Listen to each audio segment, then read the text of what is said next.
네, 자, 제48회 기출문제풀이 이론시험부터 같이 한번 보겠습니다. 수험번호는 C481 8개, 여러분 이름 편의상 A형으로 통일하고요. 감독권 확인번호 SP2번입니다. 이번에 합격률이 좀 괜찮아요. 41.6%. 난이도가 조금 이제 평이하게 나왔던 문제입니다. 자, 우선 1번부터 볼게요. 다음 중 회계 정책이 변경에 해당하는 것. 회계 정책, 회사의 어떤 정책이나 방향에 따라서 이제 변경할 수 있는 게 있습니다. 뭐 기업 회계 기준이 바뀐다거나 아니면 회사의 노선이 뭐 바뀐다거나. 그래서 좀 큰 것들은 회계 정책이 변경이라 그러고 좀 작은 것들은 회계 추정이 변경이라 그럽니다. 자, 그래서 요거를 다 암기하기는 좀 그렇죠. 그래서 제가 몇 가지 요령을 지난번에 가르쳐 드렸는데 결산 정리 사항 가면 대손 충당금 설정하는 거 있죠. 그리고 감가상각비 처리하죠. 그래서 대손 충당금에 관련된 뭐 1%를 2%, 감가상각을 뭐 정액법에서 정률법으로 내용연수, 잔존가치 이렇게 변경하는 것들, 대손상각, 그다음 감가상각비 이러한 거에 대한 것들은 대손 추정이 변경에 대부분이 해당되고 회계 정책은 나머지 재고자산, 유형자산, 뭐 투자자산 평가 방법 이러한 것들은 정책의 변경으로 본다 그랬습니다. 자, 그래서 회계 정책이 변경에 해당하는 것, 유형자산, 감가상각 요거는 아까 뭐예요? 추정. 그 다음에 3번부터 내용연수 이것도 회계 추정이 변경이죠. 잔존가치 10에서 5%로 변경하는 거 이것도 추정이 변경입니다.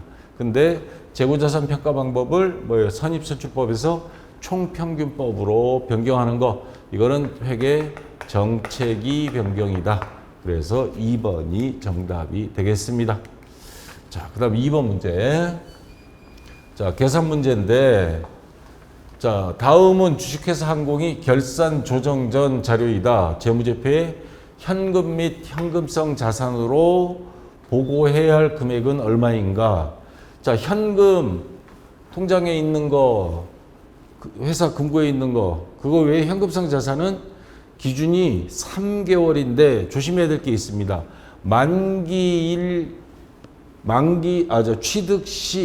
취득 시점에서 만기가 3개월 이내의 금융상품. 자, 취득 시 만기가 1년 그러면 이건 단기 금융상품이 되는 겁니다. 물론 만기까지 30일밖에 안 남았더라도 기준이 취득할 때 기준이기 때문에 요거는 필요가 없습니다. 그래서 자, 요런 거 조심하고 어쨌거나 외국 지폐인데 $300 환율 환산을 했더니 33만 원 한국 돈으로 그러면 이거는 현금이죠. 자기업 수표 현금으로 처리하죠. 자, 정기예금은 안 됩니다. 왜? 요거 취득할 때 정기예금, 그러니까 정기예금 가입할 때 만기가 1년짜리여서 안 되고 당좌예금은 당연히 되죠. 아무 때나 돈 뺄 수 있죠. 그래서 33만 원에 5만 원, 15,000원 다 더하면 얼마예요? 39만 5천 원. 예, 3번이 정답이 되겠죠. 자, 그 다음 3번 문제. 자, 다음은 주식회사 항공이 매출채권 및 대손 관련 자료이다. 21년 말 재무상태표상 매출채권 및 대손 충당금은 각각 얼마인가? 자, 이거 계산해 봐야 되겠습니다. 우선 1월 1일 매출채권 100만 원, 대손 충당금 8만 원 있었어요. 자, 여기서 항공이 매출액은 300만 원이며 외상 매출액은 210만 원이다. 그러면 아까 매출채권 자, 채권 100만 원에서 자, 요 외상 매출금 210만 원 추가되겠죠. 자, 요거 증가합니다. 그 다음 외상 매출금 회수액이 250이에요. 이번엔 250 뺍니다. 매출 채권이 줄어들죠? 그럼 얼마? 60만 원이 남습니다. 자, 2021년 회수불능으로 대손 처리된 채권 금액이 5만 원. 5만 원을 못 받게 된 거예요. 그러면 60만 원에서 다시 5만 원 빼야죠. 그러면 얼마예요? 55만 원에 자, 대손 충당금은 아까 8만 원 있었는데 요거 5만 원 못 받게 됐으니까 대손 충당금을 쓰겠죠. 그러면 얼마 남아요? 3만 원. 그래서 정답은 55만 원, 대손충당금은 3만 원 해서 2번이 정답이 되겠죠. 자, 이렇게 계산하면 됩니다. 자, 그 다음 4번 문제.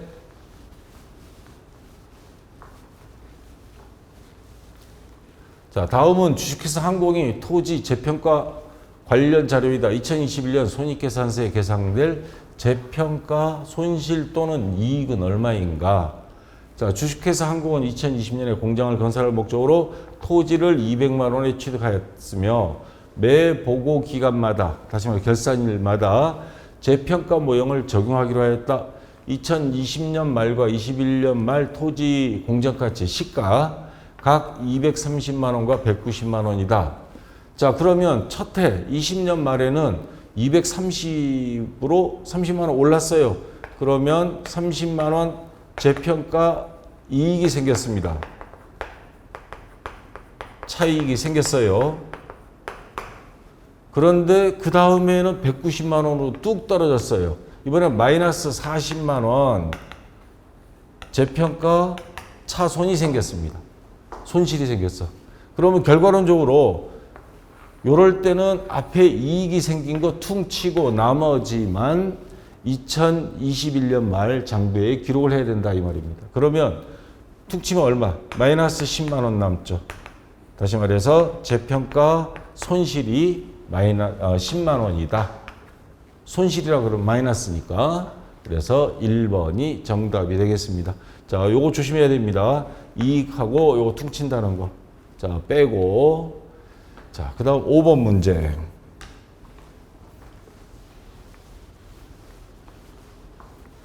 자, 영업권에 대한 문제가 나왔습니다. 다음은 주식회사 항공이 인수합병 관련 대화이다.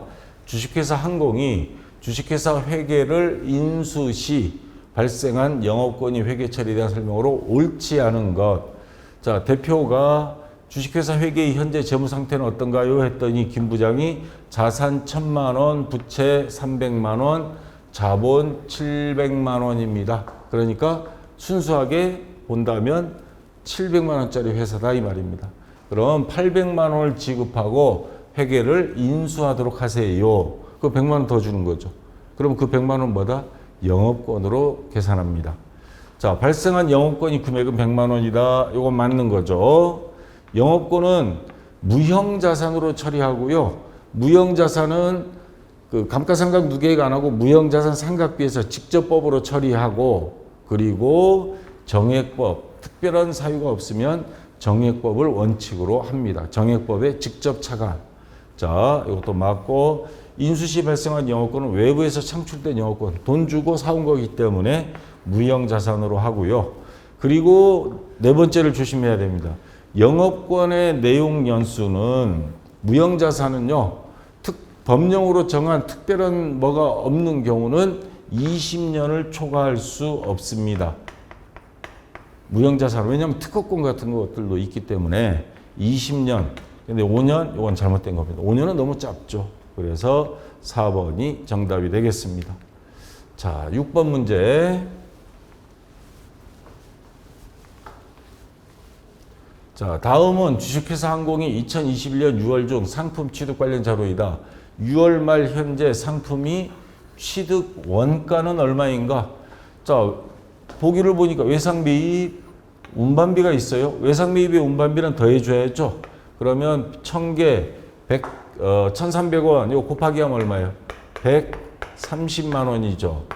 130만 원에 운반비 얘는 더해줘야 됩니다. 더하기 12,000원. 자, 이게 총 매입액이에요.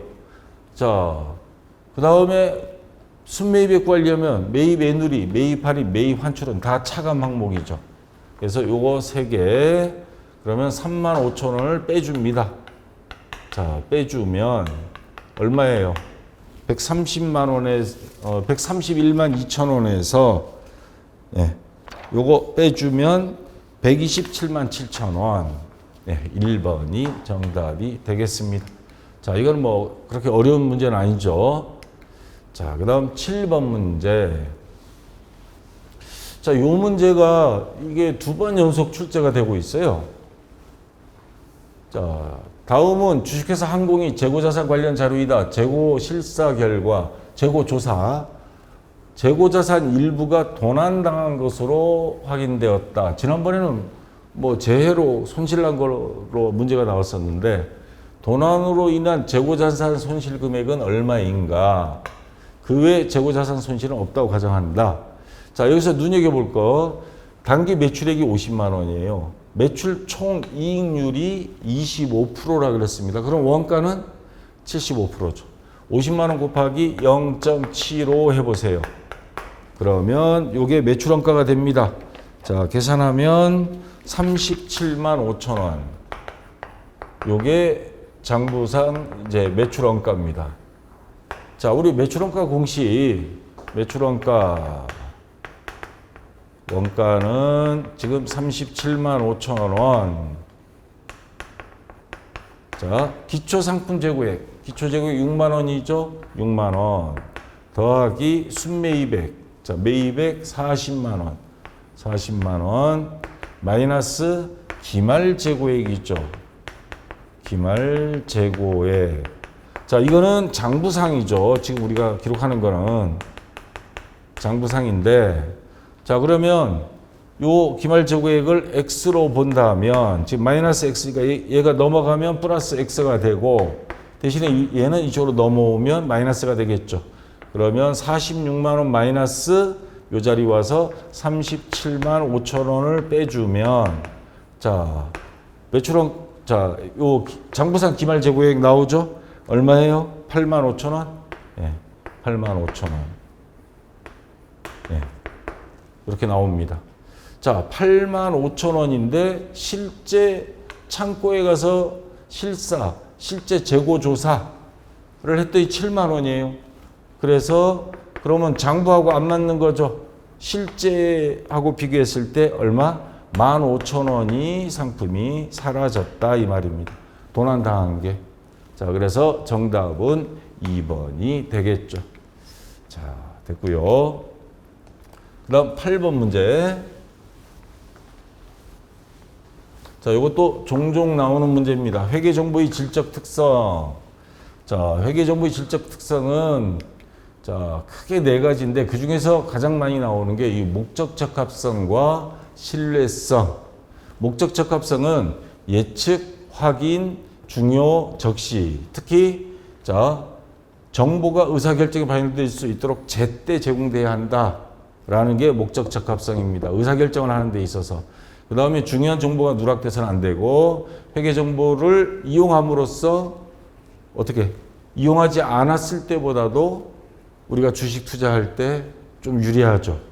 그 다음에 예측 가치, 미래 경제 현상에 대해 예측이 가능해야 된다. 뭐 영업이익을 따지든 뭘 따지든 뭐 내년에 어떻게 될 것 같다든가. 자, 그래서 제가 요 목적 적합성, 신뢰성 네 가지 있는데 제때 여행 갈 때 우리 숙박, 비행기표 확인하는 것이 자 예약된 거를 제때 확인하는 것이 중요해 하면서 제가 문장으로 연상법으로 암기하라고 그랬죠. 자, 호텔이나 비행기표 예약을 제때 확인하는 것이 중요하다. 이런 식으로. 자, 이게 목적 적합성이고 신뢰성. 그 장부가 믿을만 하냐. 표현이 충실하게 다 작성이 돼야 되고 실질 우선 법적과 경제적 실질이 일치하지 않을 때는 자, 경제적 실질을 우선하고 중립적이어야 되고 그 다음에 검증이 가능해야 된다. 이런 게 신뢰성입니다. 자, 다시 문제로 돌아와서 자, 회계 정보가 갖춰야 할 가장 중요한 질적 특성은 목적 적합성, 신뢰성 맞고요. 회계 정보가 신뢰성을 갖기 위해서는 경제적 거래나 사건을 아까 충실성이 있었죠. 자, 신뢰성에 보면 충실하게 기재되어야 한다. 적절한 측정 방법과 표시 방법을 사용해 표현해야 된다. 충실성 여기 들어가고요. 자, 그 다음 회사가 회계 정책을 선택하는데 판단 기준을 제공하는 게 맞죠. 자, 예측 가치도 있어야 되고 적시에 제공되지 않은 정보, 적시성이 있었죠. 필요할 때 제공이 돼야죠. 할지라도 목적 적합성 유지될 수 있다? 그러면 없죠. 자, 그래서 회사의 결산이 끝나면 그 영업 실적을 그 다음 달 15일 그러니까 45일 이내에 전부 다 공시하도록 증권거래소에서 금융감독원에서 통제를 하고 있습니다. 제때 제공해라 이 말이야. 자, 그래서 4번이 정답이 되고요. 자, 그 다음 9번 문제. 자, 이제 부가가치세입니다. 부가가치세법상 과세 대상 재화의 공급에 해당하는 거, 매출액으로 신고해야 되는 거. 자, 보면, 자, 자기가 주요 자재의 일부를 부담하는 가공 계약에 따라 재화를 인도하는 경우, 자, 대표적인 케이스가 여러분 그 책을 사면 그 비닐 씌워져 있죠. 그걸 랩핑이라 그럽니다. 자, 그거를 랩핑해 달라고 맡겨요. 그러면 책은 넘겨주고 그쪽 랩핑하는 그 공장에서 비닐을 씌워서 완성해서 넘겨줍니다. 그러면 출판사로 넘어오죠. 자, 비닐을 자기네가 일부분 부담한 거예요. 부담해서 가공해가지고 가공비를 받아요. 그런 경우에 그 가공비는 매출액으로 부가세 신고를 해야 됩니다. 자, 재화의 공급에 해당이 됩니다. 만약에 아무 자재도 안 썼다. 그거는 재화의 공급이 아닌 뭐 용역, 서비스 공급이 되겠죠. 자, 1번이 해당하는 거 정답이 일단 되고요. 매입 시 세금계산서를 발급받지 못한 상품. 자, 세금계산서 못 받은 상품이에요. 그러면 매입세 공제 못 받는 거죠. 자, 그 상태에서 증정한 거예요. 그럼 회사는 아무 이익도 못 보고 증정한 거기 때문에 이런 거는 부가세 신고 안 해도 됩니다. 그 다음에 사업자가 아닌 개인이 사용하던 승용차. 사업자 승용차면 당연히 이거 매출을 봐야 되는데 중고로 팔았더라도 근데 개인이 사용한 거니까 중고차 매매시장에 판매한 경우 이건 회사의 매출을 안 봅니다. 그 다음에 사업을 위하여 대가를 받지 아니하고 다른 사업자의 견본품. 우리 화장품 샘플 막 주잖아요. 요거는 매출을 안 봅니다. 그래서 1번이 매출로 본다. 정답이고요. 자, 그 다음 10번 문제. 자, 다음은 주식회사 항공이 2021년 제2기 예정신고기간 7월부터 9월입니다. 자료이다 부가가치세 과세표준 매출액은 얼마냐 이 말입니다. 단 주어진 자료의 금액은 부가가치세가 포함되어 있지 않은 금액이며 세금계산서 등 필요한 증빙서류는 적법하게 발급하였거나 수령하였다. 자, 외상 판매액 3천만 원인데 그 안에 수출액이 300만 원이 포함됐다. 수출액은 이거 빼야 되는 거 아닌가? 물론 수출 같은 경우는 영세율 0%를 곱합니다. 그래도 여러분들 부가가치세 신고서에 가보면 세금계산서에 의한 매출 그리고 뭐예요? 간접 수출, 직접 수출, 수출도 금액을 하게 되어 있습니다. 물론 세금은 안 내지만 그래도 매출액에는 전부 다 포함해야 된다. 신고는 해야 됩니다. 비영업용 소형 승용차 매각 이거 회사 차량이라고 봐서 이것도 매출액으로 신고해야 됩니다. 토지는 무조건 면세예요. 그래서 토지는 부가가치세 신고 대상이 아니고 사업을 위해 착용하는 작업복을 직원에게 제공한 경우 이거 복리후생 차원에서 직원들한테 해준 거죠. 자, 이런 것도 세금 내라 그러면 누가 회사에서 직원들한테 해주겠어요? 그래서 요거 두 개 3,500만 원 2번이 과세표준 매출액이 된다 이 말입니다. 자, 됐고요. 자, 그 다음 11번 문제. 자, 다음 중 부가가치세법상 간이과세 제도에 대한 설명으로 옳지 않은 것. 최근에 요거 2020년도인가 간이과세 제도가 대폭 바뀌었죠. 그전에는 4,800만 원 자, 이하 전년도 매출액이 4,800만 원 이하 공급 대가 부가세 포함 금액 했다가 이거를 코로나로 자영업자들이 너무 힘들고 세금을 좀 낮춰주자는 차원에서 8천만 원까지를 간이과세자 전년도 공급 대가 부가세 포함 금액이 8천만 원 이하면 간이과세자로 분류해서 간이과세자가 되면 뭐가 좋냐? 우선 일반 사업자는요. 식당도 보면 일반 사업자는 매출액 예를 들어서 매출액이 뭐 9천만 원이다. 7천만 원 하겠습니다. 7천만 원이다. 자, 그전에는 요거 일반 사업자였거든요. 4,800 이상이니까 연. 그러면 여기에 곱하기 0.1, 10% 700만 원이 요게 일단 매출액으로 봐서 그다음 매입세 빼고 나머지 세금을 내야 했습니다. 그런데 간이과세제가 되면 7천만 원 곱하기 0.1 해서 700만 원에 곱하기 업종별 간이과세율을 또 곱합니다. 뭐 예를 들어서 20%면 20% 그러면 140만 원으로 왕창 줄어들어요.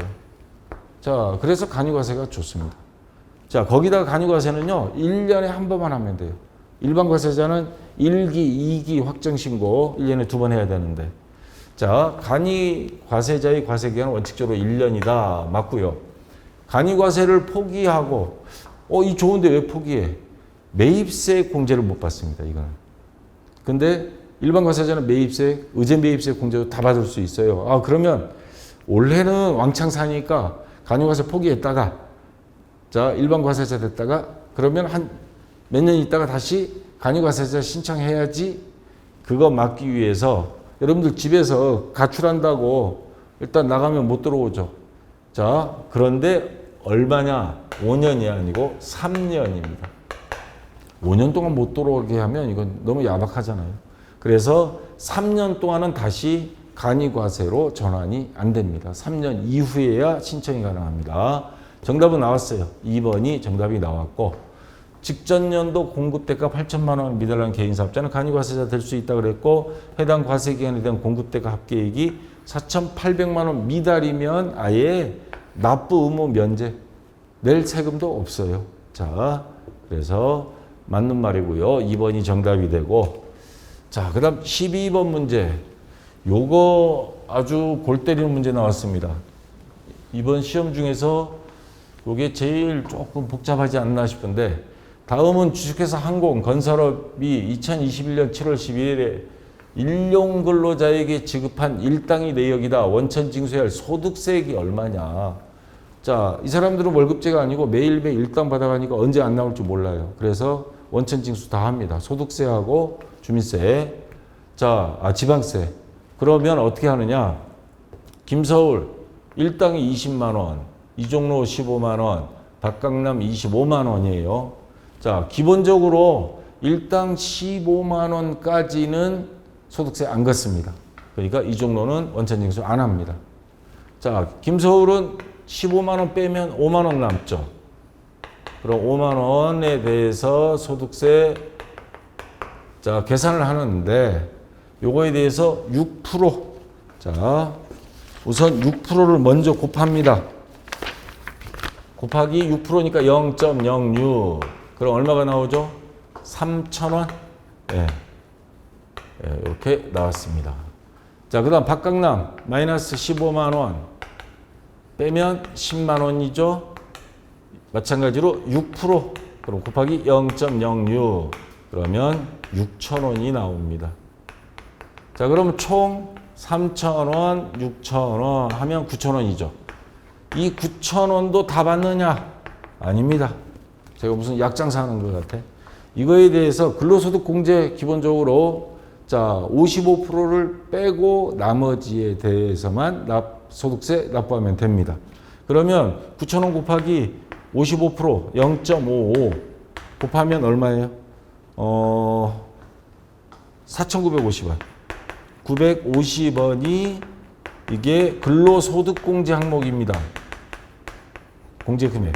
그러면 9,000원에서 마이너스 4,950원 뺍니다. 4,950원 뺀 나머지 이게 얼마야? 예, 4,050원. 4,050원. 요게 납부할 소득세다 이 말입니다. 요거를 원천 징수하면. 그러면 김서울, 박강남 자, 그러면 뭐 한 1,100원 낼 거예요, 이 사람.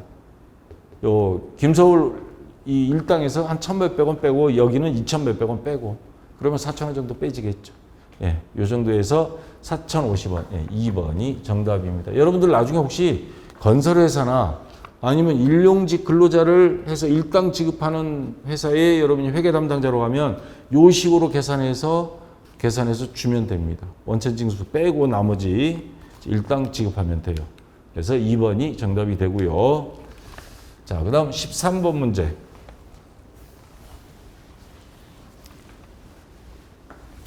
자, 소득세에 대한 문제인데 다음 중 금융소득에 대한 설명으로 옳은 것 비영업 대금이니 뭐니 쭉 나왔죠. 자, 소득별 수입 시기는 이거 뭐 다 설명하기 힘들고 비영업 대금이 뭐냐? 영업이면 영업이지 비영업. 공식적으로 이 개인적으로 보면 그 돈놀이 하시는 분들이 있죠. 돈 빌려주고 이자 받고 대부분 뭐 신고도 안 하지만 만약 신고를 한다. 정상적인 영업이 아닌 이거는 개인이 금융업을 하는 경우 자 비영업 대금의 이익이라 그럽니다. 그거 이자까지 다 챙기잖아요. 그러면 수입 시기는 언제로 봐서 신고를 해야 되느냐? 소득세. 이자를 지급하기로 한 날. 그러니까 약정서에 있는 날입니다. 약정일.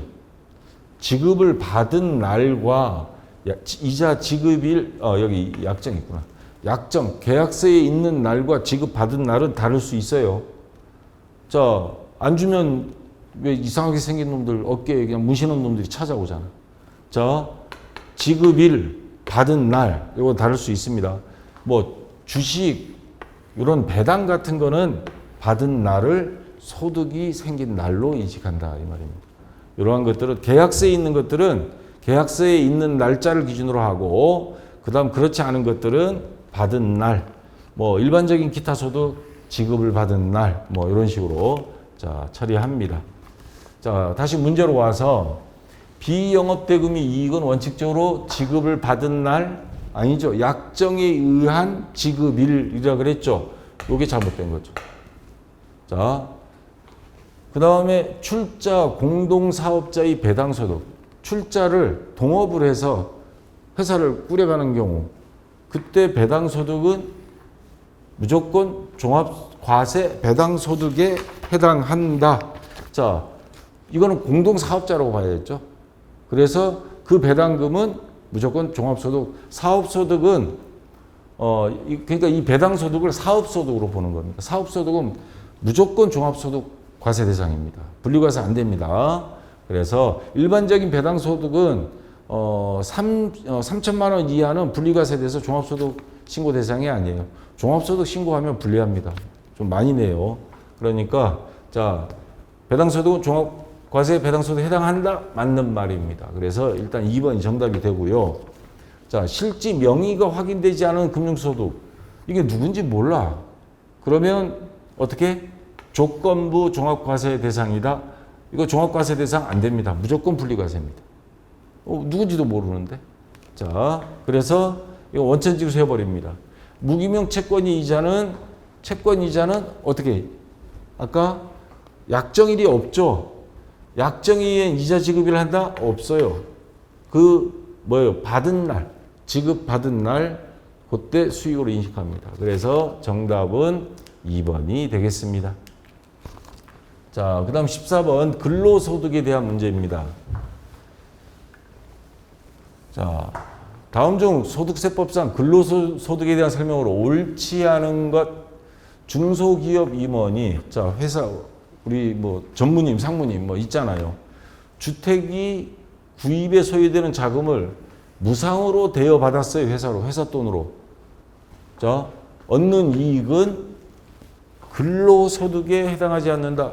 이거 실제 이렇게 했다가는 회사들 거기 전무이사 상무이사 보면 뭐 아들 딸 막 며느리가 차지하잖아요. 그러면 집을 회사 돈으로 빌려가지고 공짜로 살 거 아니에요.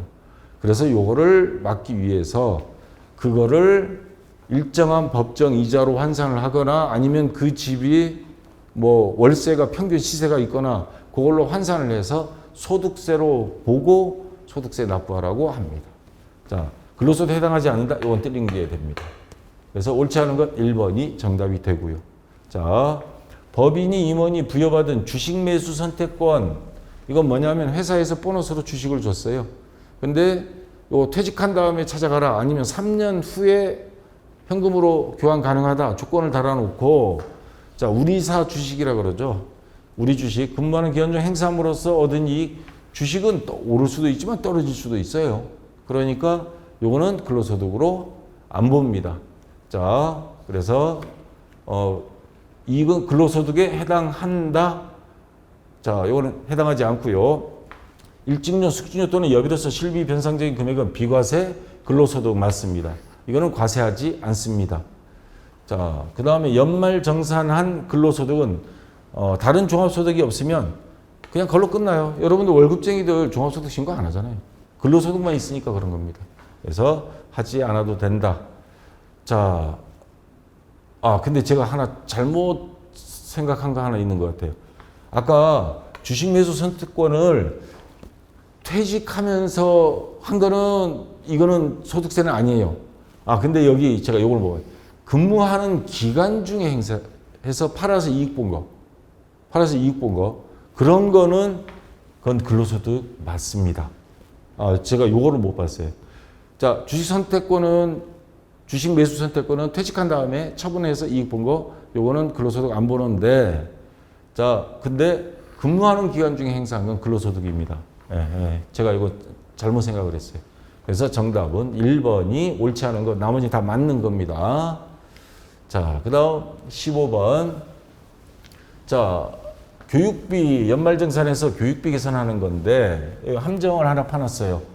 다음은 근로소득자인 김한공 씨가 2021년 총 지출한 교육비 내역이다. 공제받을 수 있는 교육비 지출액은 얼마인가? 공제받을 수 있는 겁니다. 자, 본인 대학원 학비, 본인은 금액 제한 없어요. 다 공제받을 수 있습니다. 자, 배우자의 대학교 학비, 소득이 없어요. 그럼 배우자 것도 됩니다. 근데 조건이 있어요. 배우자는 900만 원까지만 됩니다. 그래서 요거 다 안 되고 900만 원만. 자, 그 다음에 장남 24세, 만 20세 지나도 대학 다니는 자녀가 있으면 교육비 세액공제 받을 수 있는데, 근데 사업소득 금액이 200만 원 있어요. 100만 원 이상이면 안 되죠. 그래서 공제 못 받습니다. 그 다음에 차남 17세입니다. 외국어 학원비, 미취학 아동, 다시 말해 초등학교 입학하지 않은 자녀의 학원비는 교육비 공제도 되고, 신용카드로 했으면 신용카드 공제, 이중공제 다 됩니다. 근데 취약 아동이잖아요. 초중고, 여기는 학원비는 안 됩니다. 학교에 들어간 돈은 돼요. 근데 요거는 안 됩니다. 그래서 가능한 거는 1200에 900만 원 더해서 2100만 원. 3번이 자, 교육비 공제받을 수 있는 금액이 됩니다. 자, 여기까지 다 됐고요.